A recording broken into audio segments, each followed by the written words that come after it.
Hey, good morning. Been about a week since I made a video, and I may make two videos today. The first one's going to cover my 16-inch rifle, and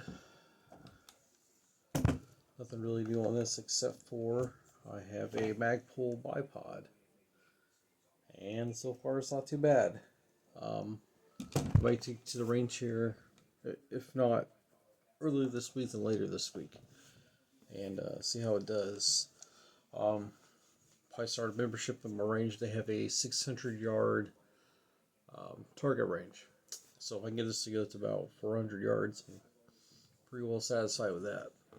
Anyways, so this is essentially my complete 16-inch build. The only thing I can think of to do, maybe, but not necessarily, would be a medium profile barrel. This is a pencil barrel, but it's chambered in 1-in-8 twist, and it's 0.625 on the gas block. Also run the B5 system stock, which I think I made a video a while back about it. Backup irons, Monster Tactical 1x6 for focal plane. That's about it. Now I do have the foregrip up here.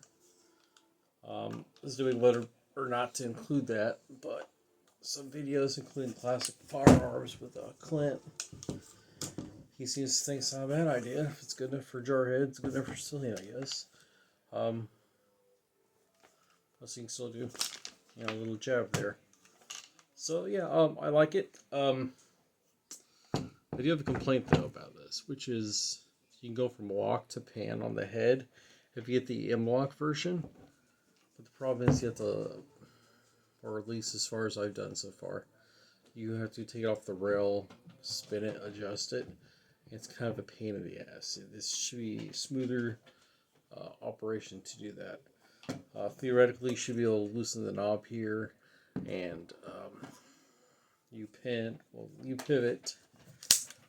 can see it. This head here, and there's an arrow, but you can barely see it. It's going to be on the right leg. And then you would go from block to pan. Not a deal breaker, but definitely a pain in the ass. It was a little frustrating. Overall, not too bad. But essentially, I finally am done with the 16-inch as far as this point. And looking forward to shooting it at distance and see how well it does. I'm toying with the idea of picking up some either 77 grain 223 or 62 grain 223, not the green tip, but 223. Slightly less velocity, but more inexpensive.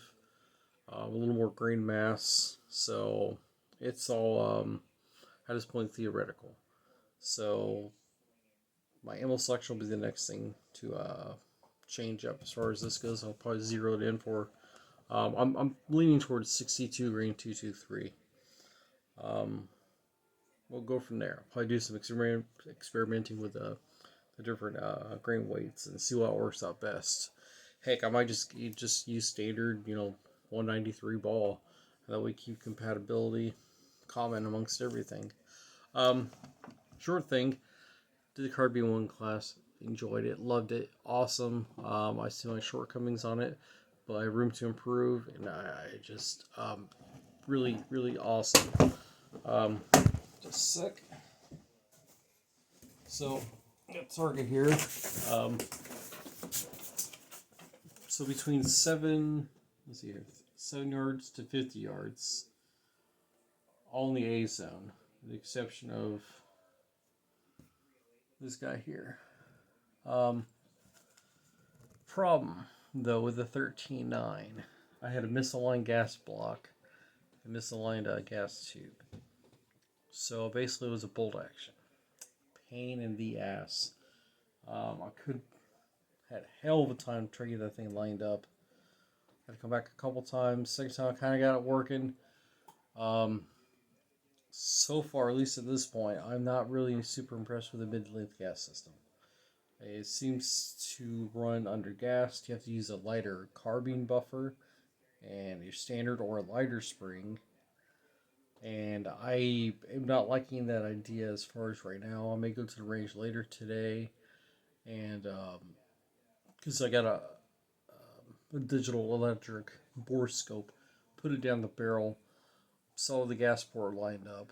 I'm gonna hold AT3 Tactical to find out what the port size is, and or I'm sorry, not AT3 Tactical, Mid-State Firearms, but they actually get the barrels from Ballistic Advantage. It's a Hanson government profile barrel, not a medium profile barrel. 13.9 1 and 7 twist. And actually, I did not know this, but they apparently have a sub MOA guarantee with match ammo. So, yeah, I can kind of see that. Yeah, definitely. It's all pretty tight. I mean, this is me like trying to get this going. You know, I'm having malfunctions and stuff, and stove piping and all that stuff. But hey, you know, even though that sucks, it's a good training advantage. You're clearing it. You're checking for malfunctions, whatnot. So yeah, maybe it'll work out. Um, got it all lined up. Got a vise. Got some better gunsmithing tools, and hopefully it'll take care of it. I did put in, like I said, the standard carbine buffer, which kind of annoys me because I like running the H1s, H2s, H3 buffers. But then again, that's because I'm used to overgas systems. I had a Smith & Wesson MP Sport 2, my Bushmaster 16-inch here, overgas, but that's kind of standard, especially for carbine systems. So I'm used to putting in a heavy buffer. So the fact that the mid-length gas system isn't as violent or aggressive, maybe that's got something to do with it, and it's just a learning curve for me. If I get it to function correctly today, that would be great. But I should be able to run steel case through it because it's 40% cheaper on average per round. And that's good for training use. So the last thing I can do is I got my gas port lined up, gas tubes lined up, light buffer, regular spring. Worst case scenario, the next thing I might do, if it's still not running as well as I want it to, might put in a from Springco, using a yellow spring, and that's like a light power spring. I think it's like $20, so not a deal breaker. I'm willing to do that, but down the road might want to. I have a chemo Sons of Liberty Gunworks flash hider on that one, so down the road I could put a suppressor on it. So I wonder how it would run with that, because I imagined I'd supposed to put in a heavy buffer to mitigate that to some extent.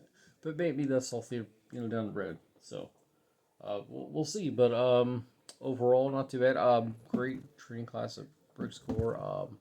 Learned a lot of stuff, a lot of barricade work, running, dashing, like line drills. Um, valuable lesson. Had a good time. It was like 43 degrees and sleeting and rain, kind of shitty out. Loved it. Just loved it. And thank God I brought my 16 with me and got it done. Oh, one last thing.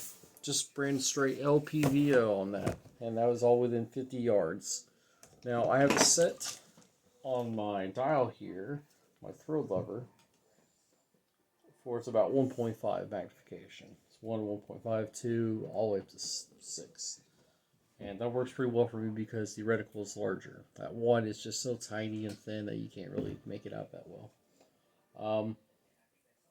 Officially, to me, as far as I stand right now, I'm a big fan of the red dots, offset or otherwise, on the LPVO and on a observation type rifle. Not a fan at all. You can do the work with this. I know because I've done it. I did a class. Like I said, barriers, all kinds, low to the ground, standing, kneeling, running, you name it. And I got the work done with this 1x6. So to me, like the whole red dot offset thing, I guess it probably has its purposes in certain situations, but I won't run it just for me personally. If you want to, have it. That's awesome. Good for you. But yeah, I'm good there. Anyways, I might have to blah blah blah blah. yeah, I might upload another video today, depending if I go to the range or not. Anyways, have a good day. It's supposed to be miserable and rainy. Happy spring.